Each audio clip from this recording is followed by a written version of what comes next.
Hello students, welcome to my YouTube channel APA maths classes. आज की इस video में बच्चे हम बात करेंगे एक्सरसाइज 3.1 की क्लास 12 से या फिर बीसीए वाले जो स्टूडेंट्स हैं, ठीक है, वो बच्चे करेंगे यहाँ पर एक्सरसाइज 3.1। चलिए स्टार्ट करते हैं। लास्ट वीडियो में हमने बात करी थी मैट्रिक्स, कैसे हम मैट्रिक्स को ऐड करते हैं, सब्ट्रैक्ट करते हैं, उसका ऑर्डर क्या होता है, एलिमेंट्स कितने होते हैं, कैसे हम ऑर्डर को डिफाइन करते हैं, सारी बातें बेसिक जो मैट्रिक्स के अबाउट है वो सब हम बात कर चुके हैं। आज हम एक्सरसाइज 3.1 का सॉल्यूशन करेंगे यहाँ पर इस वीडियो में। तो चलिए स्टार्ट करते हैं। पहला क्वेश्चन है हमारे पास, if matrix A is equal to this one. Matrix A आपको ये गिवन है, then the order of the matrix आपको फाइंड आउट करना है। चलिए स्टार्ट करते हैं। जी हाँ, ऑर्डर कैसे बनेगा आपके पास, क्योंकि हमें पता है जो ऑर्डर ऑफ द मैट्रिक्स होता है उसमें सबसे पहले आपको हॉरिजॉन्टल लाइंस काउंट करनी है, देन आपको वर्टिकल लाइंस काउंट करनी है। मींस उसके अंदर जितनी भी नंबर ऑफ रोज और नंबर ऑफ कॉलम्स हैं वो आपने पता करनी है। तो नंबर ऑफ रोज की अगर हम बात करें, हॉरिजॉन्टल लाइंस हमारी रोज होती हैं और वर्टिकल लाइंस हमारे कॉलम्स होते हैं। तो यहाँ पर जो हॉरिजॉन्टल लाइंस हैं दैट आर 3, तो number of rows are 3 by number of columns that are 4 आपके पास नंबर ऑफ कॉलम्स है, फर्स्ट सेकंड थर्ड फोर्थ। तो इस मैट्रिक्स का जो ऑर्डर होगा वो 3/4 होगा। ये मैट्रिक्स आपकी 3/4 ऑर्डर की है, right. Now number of elements, number of elements की बात करें, कितने हैं नंबर ऑफ एलिमेंट्स, आपको काउंट करने की नीड नहीं है। आप क्या करेंगे, सीधा ऑर्डर्स को मल्टीप्लाई कर देंगे। तो 4 × 3 कितने हो जाएंगे आपके पास, 12 इस मैट्रिक्स के अंदर एलिमेंट्स हैं। उसके बाद कहता है ये एलिमेंट निकालो। अब इस एलिमेंट की हमने बात करी थी कि ये एलिमेंट क्या है आपके पास, A13 का मतलब है मैट्रिक्स ए के अंदर फर्स्ट रो में थर्ड एलिमेंट। फर्स्ट रो आपकी ये है, इसके अंदर first second third element, so this element is A13। So will write here 19। Now A21 का मतलब है सेकंड रो में पहला एलिमेंट, सेकंड रो में पहला एलिमेंट यानी कि 35। A33 का मतलब third row third column, third row आपकी ये है, इसके अंदर थर्ड कॉलम ये है, तो ये एलिमेंट बनेगा आपका A33 मीन्स -5। A24 पूछा है उसने, तो सेकंड रो फोर्थ है कॉलम, सेकंड रो के अंदर फोर्थ कॉलम आपका ये बनेगा 12, सो इट इज 12। A23 मतलब सेकंड रो के अंदर थर्ड कॉलम, सेकंड रो आपका ये है, थर्ड कॉलम आपका ये है, सो इट इज 5/2। और भी कोई अगर वो पूछता A14 पूछता, फर्स्ट रो में फोर्थ एलिमेंट ये A14 है, A11 A12 A13 A14, 21 22 23 24, 31 32 33 34, कोई भी एलिमेंट पूछेगा आप इजीली लिख सकते हैं, ठीक है। A14 कितना है, -7 है, ठीक है जी। तो फर्स्ट क्वेश्चन आपका कंप्लीट, कोई दिक्कत नहीं है। सेकंड क्वेश्चन पे आ जाओ, if A has 24 elements what is the possible order of A. अब क्योंकि हमें पता है जो नंबर ऑफ एलिमेंट्स होते हैं वो हम ऑर्डर जो भी होता है उसको मल्टीप्लाई करके लिखते हैं, है ना। जो नंबर ऑफ एलिमेंट्स, जैसे कि यहाँ पर जो नंबर ऑफ एलिमेंट्स थे वो कितने थे मैट्रिक्स के अंदर, 12 जो है नंबर ऑफ एलिमेंट्स थे। यहाँ पर हमने बात करनी है, इसने कहा 24 जो है एलिमेंट्स हैं, तो उसका पॉसिबल ऑर्डर क्या है, तो 24 के फैक्टर्स बना लो आप। तो 24 के फैक्टर, एक तो आपकी रो मैट्रिक्स हो सकती है, एक आपकी कॉलम मैट्रिक्स हो सकती है, और फिर हम उसके फैक्टर बना लेते हैं। पहले तो बात करते हैं, देखो 24 के फैक्टर लिखना शुरू करते हैं हम, 1 2 3 4 6, हाँ जी, और 12 और 24, ठीक है जी। ये फैक्टर्स हैं हमारे। तो पॉसिबल ऑर्डर क्या क्या बनेंगे हमारे पास, जिनकी मल्टीप्लिकेशन 24 आती है, तो 1/24 हो सकता है, इसको पलट भी दो। अब 24/1 की भी मैट्रिक्स हो सकती है, ठीक है। दो तो ये आ गए हमारे पास। दूसरी बात, 2 को उठा लो, 2 को 12 से करेंगे, 12 को 2 से करेंगे, तो 24 एलिमेंट्स आएंगे ना। नंबर ऑफ एलिमेंट्स आपके 24 होने चाहिए, तो नंबर ऑफ रोज और नंबर ऑफ कॉलम्स को जब आप मल्टीप्लाई करें तो 24 आए। ऐसी दो वैल्यूज आपने उठानी है, ठीक है। 2 12 हो गया, 12 2 हो गया, फिर आपने 3 उठाया, 3 8 हो गया, 8 3 हो गया, है ना। यहाँ पर 8 भी आएगा इसका फैक्टर, राइट। उसके बाद की अगर हम बात करें, 4 उठा लें तो 4 6 हो गया, 6/4 की मैट्रिक्स हो सकती है आपकी, तब भी 24 एलिमेंट बनेंगे, तब भी 24 एलिमेंट बनेंगे। और क्या बचा भाई, 12 1 12 2 12 2 हम यहाँ ले चुके हैं, 24 1 हम यहाँ ले चुके हैं। तो ये हमारे पॉसिबल उसके ऑर्डर्स बनेंगे। अब कहता है कि अगर 13 एलिमेंट्स हो तो क्या होगा, भाई 13 एलिमेंट्स हो, 13 के फैक्टर्स लिख लो, 13 के फैक्टर तो 1 और 13 है, तो जो आपका ऑर्डर होगा पॉसिबल 1/13 और 13/1 की मैट्रिसेस आएंगी, बस इतनी ही आ सकती हैं, इससे ज्यादा तो किसी ऑर्डर की, क्योंकि 13 के फैक्टर ही नहीं बन रहे हो, सिर्फ 1 और 13 इटसेल्फ बन रहे हैं, तो 1/13 या फिर 13/1 की मैट्रिक्स हो सकती है वो, राइट स्टूडेंट्स। तो ये हम कर सकते हैं इजीली। थर्ड क्वेश्चन पे आओ, इफ ए हैज 13 एलिमेंट्स यही तो बात करी थी हमने। थर्ड क्वेश्चन में क्या है भाई, if 18 elements, sorry if possible elements are, if there are 18 elements then what will be the possible order of the matrix. तो इसमें भी क्या करोगे, ऐसे ही लिख लोगे, मैं इसको रब कर देती हूँ फर्स्ट क्वेश्चन को, ठीक है। सेकंड क्वेश्चन भी हम कर चुके हैं। तो अब 18, अगर 18 पॉसिबल है हमारा, सॉरी 18 अगर एलिमेंट्स हैं तो पॉसिबल ऑर्डर क्या होगा, तो 18 के फैक्टर लिख लो ना, 1 है, 2 है, 3 है, 6 है, हाँ जी, उसके बाद 9 है, और कोई नहीं है, 18 आएगा सिर्फ। तो अब जो एलिमेंट्स हैं वो 18 हैं, तो इनमें से दो दो पेयर उठाने हैं जिनकी मल्टीप्लिकेशन 18 होती है। तो सबसे पहले अगर मैं 1 को उठाऊं तो 1/18 की मैट्रिक्स बन सकती है पॉसिबल, 18/1 की ऑर्डर मैट्रिक्स का ये हो सकता है। 2 को उठाएं तो 2/9 की, 9/2 की मैट्रिक्स हो सकती है ना, 3 कितने की, 3/6 की, या 6/3 की हो सकती है, 9/2 लिख चुके हैं, 18/1 लिख चुके हैं। तो ये उसके पॉसिबल ऑर्डर्स आ जाएंगे। तो इस तरह से आप निकाल सकते हो, अगर नंबर ऑफ एलिमेंट्स पता है तो पॉसिबल ऑर्डर इनमें से किसी भी ऑर्डर की वो मैट्रिक्स हो सकती है ना। अब फोर्थ क्वेश्चन में आपने एक मैट्रिक्स कंस्ट्रक्ट करनी है 2/2। 2/2 आपको नाम से पता चल रहा है कितने एलिमेंट आएंगे, 4 एलिमेंट्स आएंगे, है ना।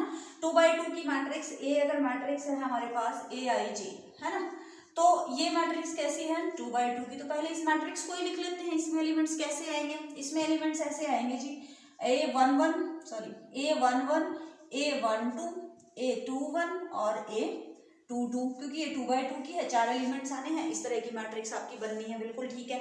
अब उसने हिंट क्या दी है हमें कि AIJ की जो वैल्यू निकलेगी ना, AIJ की जो वैल्यू निकलेगी ना बच्चे, वो निकलेगी I + J का स्क्वायर कर देना है और डिवाइडेड बाई 2 कर देना है। तो वैल्यूज रखते चले जाओ। तो दिस इम्प्लाइज A11 यानी कि I की जगह भी 1 रखना है आपने और J की जगह भी 1 रखना है। तो I की जगह 1 रख दो, J की जगह 1 रख दो, 1 + 1 का स्क्वायर डिवाइडेड बाई 2। 1 और 1 तो 2 होते हैं, 2 का स्क्वायर 4 होता है, 4/2 होता है आपका 2। तो A11 जो एलिमेंट आया है वो निकल गया।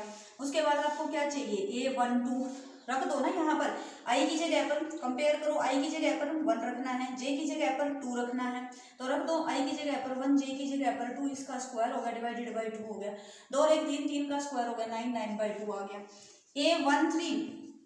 A13 तो है ही नहीं ना, 2/2 की मैट्रिक्स है, 2 1 है, 2 1 है तो I की जगह पर आप 2 रख देंगे, J की जगह पर आप 1 रख देंगे, इसका स्क्वायर है डिवाइडेड बाई 2 है, ये तो फिर से 9/2 आ गया। नेक्स्ट एलिमेंट आपका A22 की अगर हम बात करें तो I की जगह पर भी 2, J की जगह पर भी 2, तो 2 + 2 का होल स्क्वायर डिवाइडेड बाई 2 है ना। I और J की जगह आपने वैल्यूज रखनी है, बस ये मैट्रिक्स आप पहले लिख के रख लो।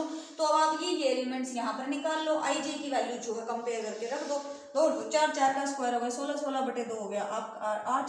तो ये मैट्रिक्स क्या आ जाएगी, A11 ये पड़ा, A12 ये रहा आपका 9/2, A21 भी आपका 9/2 है, A22 हमारा 8 है। तो ये मेरी A मैट्रिक्स आ गई 2/2 ऑर्डर की, जिसमें AIJ जो है ये वाला रूल फॉलो कर रही है ना। इसका सेकेंड पार्ट पे आ जाओ।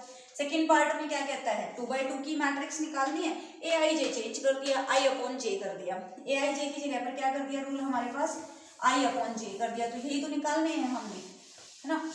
A11 निकाल लेते हैं, A12 पहले तो AIJ लिखो, AIJ क्या है, I/J, 2/2 की मैट्रिक्स यही बनेगी। तो यहाँ से A11 निकाल लो, A11 क्या आएगा, I की जगह भी 1, J की जगह भी 1, 1/1 तो 1 होता है। A12 I की जगह 1, J की जगह 2, तो 1/2 हो गया। A21 I की जगह 2, J की जगह 1, तो ये 2 आ गया। A22 दोनों की जगह 2 2/2 इज 1, तो मैट्रिक्स क्या बनी आपके पास, 1 1/2 2 1, तो ये हमारी मैट्रिक्स बन गई। ठीक है जी, तो इस तरह से हम निकाल सकते हैं। कुछ 3/3 की मैट्रिक्स निकाल लेते हैं, लिखिए। फिफ्थ क्वेश्चन करते हैं। फिफ्थ क्वेश्चन में क्या है, 3/3 की मैट्रिक्स करनी है, कंस्ट्रक्ट करनी है हमने 3/3 की matrix. Fifth question exercise 3.1 NCERT 12th class. Fifth question में क्या है कि 3/3 की मैट्रिक्स हमने कंस्ट्रक्ट करनी है सच दैट AIJ हमारा क्या दिया है, 1/2 mode value of -3I + J। ठीक है जी, फर्स्ट पार्ट उठाया है इसका। 3/3 की मैट्रिक्स है A, तो यहाँ लिख लो अलग से, A मैट्रिक्स 3/3 है तो क्या बनेगी, A11 1 2 1 3, ठीक है ना, A21 A22 A23 A31 3 2 और 3 3। IJ की वैल्यू यहाँ उठ के आ जाएंगी। हमें सबसे पहले क्या चाहिए, a11 चाहिए, तो 1/2 आई की जगह पर भी आ गया आपका 1, यानी कि -3 + 1 यानी कि -2 जो है मोड से बाहर 2 बन जाएगा, 2/2 हो गया आपका 1, ठीक है ना। a12 नेगेटिव साइन जब मोड ऑफ -2 है तो वो आंसर आपका 2 बनेगा। a12 में क्या करें, आई की जगह पर क्या रख दें, 1 रख दें, जे की जगह क्या रख दें, 2 रख दें, 3 में से 2 गया, एक माइनस का एक, -1 जो है मोड से बाहर आपका 1 आएगा तो 1/2 बन जाएगा, है ना। a13 निकाल लो, 13 निकालोगे तो आई की जगह क्या रखोगे, 1 रखोगे तो -3, जे की जगह क्या रखना है, 3, तो 3 में से 3 गया 0, 0 का मोड 0 ही होता है। a21 निकाल लो, a21 सेकेंड रो निकाल लेते हैं, 21 का मतलब ये 1/2 as it is, mod as it is, I की जगह पर 2 आ जाएगा, आई की जगह पर 2, जे की जगह पर 1, तो ये बनेगा -6 + 1, -6 हो गया आपका -5, -6 + 1 हो गया -5, मोड से बाहर 5 तो 5/2 आ गया, ठीक है। a22 भी आप निकाल सकते हैं, a22 में क्या रखना है, दोनों की जगह पर 2 रखना है, तो -6 + 2, -6 और 2 हो गया आपके -4, मोड से बाहर 4, 4/2 हो गया आपका 2, है ना। a23 की बात करें 1/2 तो है ही, 23 आई की जगह 2 रखना है, यानी कि -6 + जे की जगह 3 रखना है, तो 3, ये बन गया आपका -3/2, मोड से बाहर प्लस आ जाएगा, ठीक है जी। नेक्स्ट एलिमेंट निकाल लेते हैं a31 आई की जगह पर 3 रखना है, 1/2 आई की जगह 3 रखा तो ये -9 बन गया, -9, जे की जगह 1 रखना है, -8/2, 8 आ जाएगा बाहर, मोड से बाहर जो है ये पॉजिटिव हो जाएगा, 8/2 हो गया आपका 4। a32 निकाल लें, a32 आई की जगह पर आपने 3 रखना है, 1/2 तो as it is, mod as it is, I की जगह आपने 3 रखना है, तो ये -9 + जे की जगह 2 रखना है, ये हो गया 7/2 हो गया ये तो। a33 की अगर हम बात करें तो 1/2 है, ठीक है, मोड वैल्यू है 3, दोनों की जगह 3 रखना है, तो -9 + 3, -9 + 3 हो गया आपका -6, मोड से बाहर 6/2 हो गया आपका 3, तो ये सारी की सारी वैल्यूज उठ के आ जाएंगी मैट्रिक्स ए में। मैट्रिक्स ए आपकी क्या बन जाएगी, a11 that is 1, 1 2 1/2, then 0, then है आपका 5/2, देन 2 है, देन 3/2 है, उसके बाद 4 है, 7/2 है और 3 है। ये मैट्रिक्स ए आपकी कंस्ट्रक्ट हो गई, आपने एक मैट्रिक्स लिख दी जो कि इस वाले रूल को फॉलो करती है, ठीक है जी। 3/3 पूछे, 3/2 पूछे, कोई सी भी ऑर्डर की मैट्रिक्स पूछ सकता है वो, ठीक है, आप निकाल सकते हो, आपको रूल पता होना चाहिए AIJ निकालने का। आई और जे की जगह पर आप लोग वैल्यूज रखते चले जाएंगे। सेकंड पार्ट उठा लो इसका। सेकंड पार्ट में इसने रूल क्या कहा है, AIJ = 2i - j, AIJ का रूल दे दिया उसने 2i - j, तो निकाल दो। a11 निकालो पहले, a11 आई और जे की जगह पर 1 आ जाएगा, 2 - 1 2 हो गया, सॉरी 1 हो गया। a12 1 2 2 - 2 0 हो गया। a13 है ना, आई की जगह पर 1 आ जाएगा, जे की जगह पर 3 आ जाएगा, आई की जगह पर 1, 2 - 3 - 1। a21 आई की जगह पर 2 आ जाएगा तो 4 - 1 हो गया, ये हो गया 3 आपका। a22 की अगर हम बात करें, आई की जगह पर 2, जे की जगह पर भी 2, 4 - 2 = 2। a23 आई की जगह पर 2, 2 दूनी 4, 4 - 3 हो गया आपका 1, ठीक है ना। a31 की अगर हम बात करें तो a31 आई की जगह पर 3 3 6 - 1 5 हो गया। a32 6 - 5 2 4 हो गया। a33 6 - 3 3 हो गया। तो ए मैट्रिक्स क्या आ जाएगी, a11 1 0 -1 रख देंगे सारी वैल्यूज मैट्रिक्स के अंदर, सेम पोजीशन पे रखेंगे, ये चीज ध्यान रखनी है। a11 की पोजीशन क्या है तो उसको यही लिखेंगे, a22 की पोजीशन ये है, a31 की पोजीशन ये है, उसको यही लिखेंगे आप। आई जे की वैल्यू आप कंपेयर करके इस फॉर्मूले में लगा देंगे तो आपके पास जो है, आप चेक कर लेंगे कितने एलिमेंट्स मुझे चाहिए है, वो सारे एलिमेंट्स आप निकाल के मैट्रिक्स के अंदर रख देंगे, आपकी मैट्रिक्स आ जाएगी, ठीक है जी। उसके बाद आ जाओ इक्वालिटी ऑफ मैट्रिक्स पे क्वेश्चन है, नेक्स्ट क्वेश्चन आपका इक्वालिटी ऑफ मैट्रिक्स पे कहता है find the value of x y z if, ये आपके पास 4 है, 3 है, x है, 5 है, ये मैट्रिक्स इक्वल दी है उसने y z 1 5, इसके इक्वल दी है, ये दो मैट्रिक्स इक्वल है तो x y z की वैल्यू निकाल देते हैं। अभी एक बार नेक्स्ट और लिख लूँ मैं, x + y है 2 है, 5 + z है, x y है, ये इक्वल टू है 6 2 5 8, इसका तीसरा पार्ट भी लिख देते हैं, x plus Y plus Z है, यहाँ पर x प्लस जेड है, यहाँ पर y प्लस जेड है। ये मैट्रिक्स इसके किसके इक्वल है? 9 5 7 के। ठीक है जी। तो अगर ये फर्स्ट पार्ट है इस क्वेश्चन का, कौन सा क्वेश्चन है? ये 6th क्वेश्चन है। ये सेकंड क्वेश्चन पार्ट है इसका, और ये थर्ड पार्ट है। कहता है एक्स वाई जेड की वैल्यूज निकालो। अगर ऐसे ऐसे केसेस है तो निकाल देते हैं। हमें पता है जो दो मैट्रिसेस इक्वल है तो उनके एलिमेंट्स सेम होने चाहिए, ऑर्डर सेम होना चाहिए, उनके एलिमेंट्स भी जो है इक्विवेलेंट होने चाहिए, इक्वल होने चाहिए, एग्जैक्टली सेम होने चाहिए। तो हम क्या करते हैं, इसको इसके इक्वल कर देते हैं। तो 4 इज इक्वल टू वाई आ गया, यहाँ से 3 इज इक्वल टू जेड आ गया, यहाँ से x इज इक्वल टू 1 आ गया, और ये 5 के इक्वल है, कोई दिक्कत नहीं है। तो x y z तीनों की वैल्यूज आ गई आपके पास। यहाँ से क्या बनेगा? यहाँ से बना आपका this implies x plus Y की वैल्यू आई 6 के इक्वल, ये एलिमेंट इसके इक्वल आएगा, 2 2 के इक्वल है। ठीक है। 5 प्लस जेड जो है वो 5 के इक्वल है, और उसके बाद एक्स वाई की जो वैल्यू है वो 8 है। यहाँ से तो z की वैल्यू आ गई, वही 5 से 5 कट गया, 5 है 3 है, ये 5 है। 5 से 5 कट गया, z की वैल्यू तो आ गई 0। इन दोनों इक्वेशन से x और y क्या नजर आ रहे हैं? x और y को ऐड करें तो 6 आए, x और y को मल्टीप्लाई करें तो 8 आए। तो इसमें तो भाई यहाँ पर जो है केसेस बन सकते हैं। फिर x की वैल्यू 2 हो सकती है, y की वैल्यू 4 हो सकती है। दोनों को ऐड करोगे 6 आएगा, मल्टीप्लाई करोगे 8 आएगा। लेकिन उल्टा भी तो हो सकता है, y की वैल्यू जो है आपकी 2 हो जाए और x की वैल्यू जो है आपकी 4 हो जाए। तो दो केसेस बनते हैं यहाँ पर। ठीक है। मल्टीप्लाई करेंगे तो ये आएगा 8, और ऐड करेंगे तो दोनों को 6 आएगा। ठीक। यहाँ पर आ जाओ थर्ड पार्ट में। थर्ड पार्ट में क्या हो रहा है? ये एलिमेंट इसके इक्वल आएगा, ये एलिमेंट इसके इक्वल आएगा, और ये एलिमेंट इसके इक्वल आएगा। दो मैट्रिसेस कब इक्वल होती है? जब उनके कॉरस्पॉन्डिंग एलिमेंट्स इक्वल होते हैं। तो यहाँ से एक इक्वेशन आई x plus Y plus Z is equal to 9। दूसरी equation x plus Z is equal to 5 आई। यहाँ से y प्लस जेड की वैल्यू आई आपके पास 7। ठीक है। तो अब कैसे निकालें? यहाँ पर यहाँ 3 वेरिएबल में मेरी इक्वेशन है, यहाँ इन दोनों वेरिएबल्स में मेरी इक्वेशन है।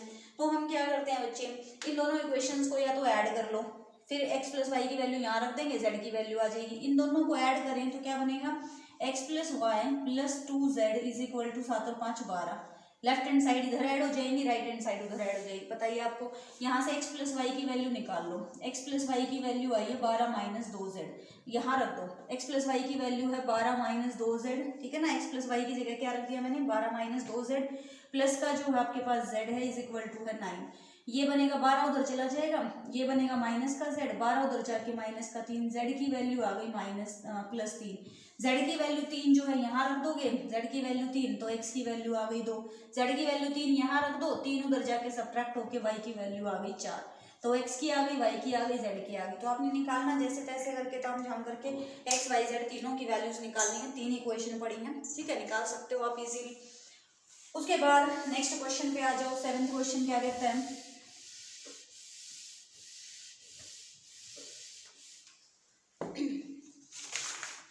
सेवेंथ क्वेश्चन है भाई, find the values of A B C D. ऐसे ही है, बिल्कुल सेम इक्वेशंस आएंगे आपके पास।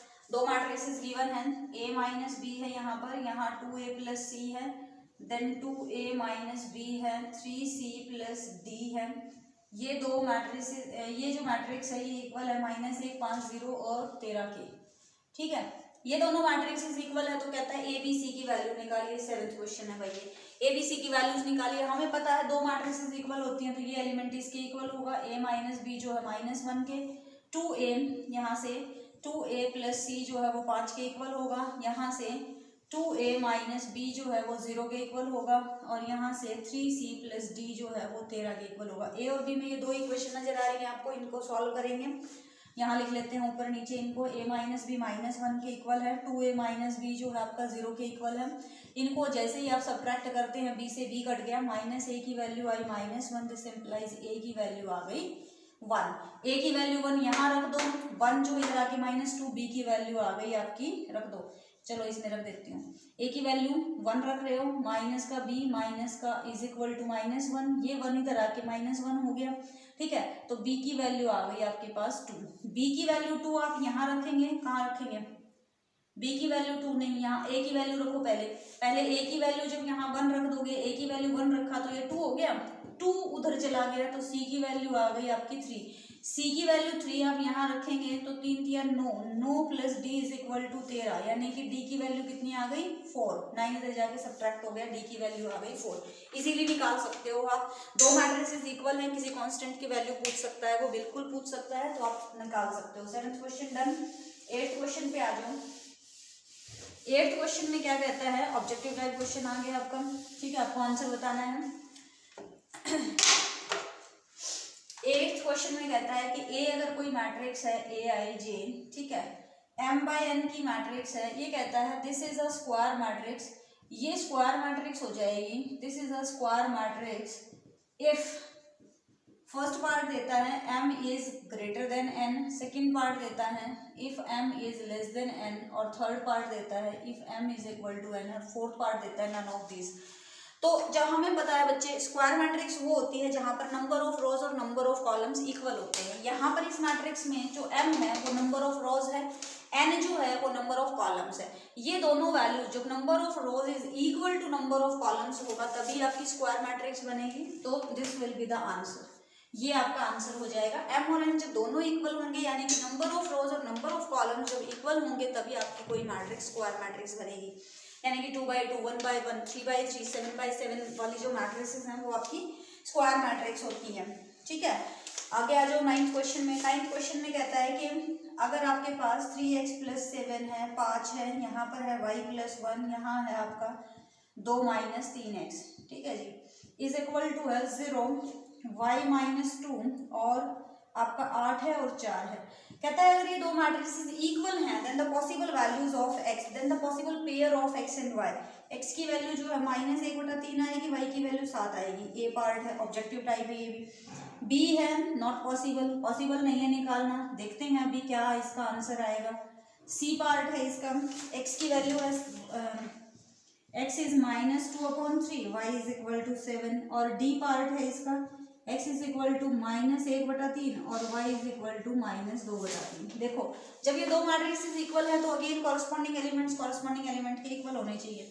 3x + 7 इज इक्वल टू 0, और यू कैन से x की वैल्यू आ गई -7/3, ठीक है। पहली बात तो देखो -7/3 कहीं भी नहीं है, लेकिन y पे भी चल पड़ते हैं हम एक बार। यहाँ से मेरा y -2 की वैल्यू 5 के इक्वल है तो y की वैल्यू 7 के इक्वल आ गई। क्या ये x और y की वैल्यूज दोनों यहाँ पर भी सेटिस्फाई कर रही हैं? अगर कर रही हैं तो ठीक है, आंसर आ जाएगा। देखो y + 1 किसके इक्वल होना चाहिए? 8 के इक्वल होना चाहिए। y + 1 इज इक्वल टू 8, ठीक है। y को 7 रखा, 7 + 1 इज इक्वल टू 8, सेटिस्फाई कर रहा है, 8 इज इक्वल टू 8। यहाँ आ जाओ अब, तो 2 - 3x किसके इक्वल होना चाहिए भाई? 4 के इक्वल होना चाहिए। x की वैल्यू क्या आई है 2 - 3 इंटू -7/3, 4 के इक्वल होना चाहिए। 3 से 3 कट गया, ये आ गया आपका 2 + 7 इज इक्वल टू 4। ये 9 आ रहा है, ये 4 आ रहा है, not possible, 9 can not be equal to 4। So x की जो वैल्यू है -7/3, यहाँ पर x की वैल्यू फाइंड आउट नहीं हो सकती क्योंकि यहाँ से कुछ आ रही है x की वैल्यू और यहाँ से कुछ और ही आ रही है। सो आंसर आएगा आपका नॉट पॉसिबल, ठीक है ना। तो आपको ये नहीं करना कहीं पर -7/3 और y की वैल्यू 7 हो तो इस पर टिक कराओ, नहीं, क्योंकि आपने दूसरे वाले उसके लिए भी, आपने पेयर के लिए भी चेक करना है कि क्या ये यहाँ से जो मैंने x और y की वैल्यूज निकाल ली है, क्या वो वैल्यूज इन दोनों के लिए भी जो है प्रूव हो रही है, ट्रू है हमारे पास, तो फिर हम बात करेंगे इसके लिए, ठीक है। नेक्स्ट आ जाओ 10th question. The number of the all possible matrices of order 3/3, कहता है number of all possible matrices, कितनी मैट्रिसेस हम फाइंड आउट कर सकते हैं 3/3 की। आगे कंडीशन दे रहा है ये, ऑल द नंबर ऑफ, लिख लेते हैं statement, the number of all possible matrices of order 3/3 order की विद ईच एंट्री क्या होनी चाहिए 0 और 1, ठीक है। कहता है इस ऐसी 3/3 की कितनी मैट्रिसेस हम फाइंड आउट कर सकते हैं जिनकी एंट्री, जिसमें हर एंट्री जो है या तो 0 हो या फिर 1 हो। तो 3/3 की अगर मैं बात करूं तो यहाँ पर मेरे पास 3/3 मैट्रिक्स आ गई, यहाँ एक एलिमेंट, दूसरा, तीसरा, ठीक है। इस तरह से मेरे पास कितने एलिमेंट्स हैं 9 एलिमेंट्स हैं। ये कहता है कि हर एंट्री जो है यहाँ पर या तो 0 होना चाहिए यहाँ पर या फिर 1 होना चाहिए, ठीक है।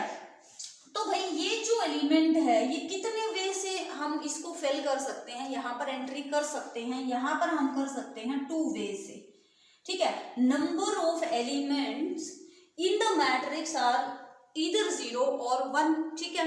So number of one element can be filled by 2 ways, ठीक है, 2 वे से हम कर सकते हैं। अब एलिमेंट्स कितने हैं हमारे, ऐसे एलिमेंट्स कितने हैं हमारे पास, 9 एलिमेंट्स हैं। सो नंबर ऑफ पॉसिबल मैट्रिसेस कितनी बन जाएंगी, 2 रेज टू द पावर 9 ऐसी मैट्रिसेस बनेंगी, क्योंकि एक एलिमेंट को सिलेक्ट करने के लिए मुझे 2 वेज फॉलो करने पड़ रहे हैं। ऐसे एलिमेंट्स मेरे पास कितने हैं, 9, तो 9 2 रेज टू द पावर 9 तरह से मैं इस मैट्रिक्स को बना सकती हूँ। तो ये 2 रेज टू द पावर 9 आपका जो है यहाँ पर बनेगा। नंबर ऑफ वेज कह लो या नंबर ऑफ पॉसिबल मैट्रिसेस इतनी बनेंगी, इतनी मैट्रिसेस हम वहां पर बना सकते हैं, इतने केसेस हमारे पास आएंगे। 2 रेज टू द पावर 9 यानी कि 2 3 4 8 16 32, तो आपका 5 पावर हो गई, 5 32 गुना 16 हो गया, 32 गुना 16 हो गया आपका 16 दूनी 32 51 551, सॉरी 512 मैट्रिसेस आपकी पॉसिबल मैट्रिसेस हो सकती हैं विद ईच एंट्री 0 और 1, या तो 0 हो एंट्री या फिर 1 हो। तो ये आपकी 2 वे से हो सकती है। ऐसे ही आपकी 9 पॉसिबिलिटीज हैं, 9 एलिमेंट्स हैं, तो 2 रेज टू द पावर 9 आपके केसेस बनेंगे, ठीक है।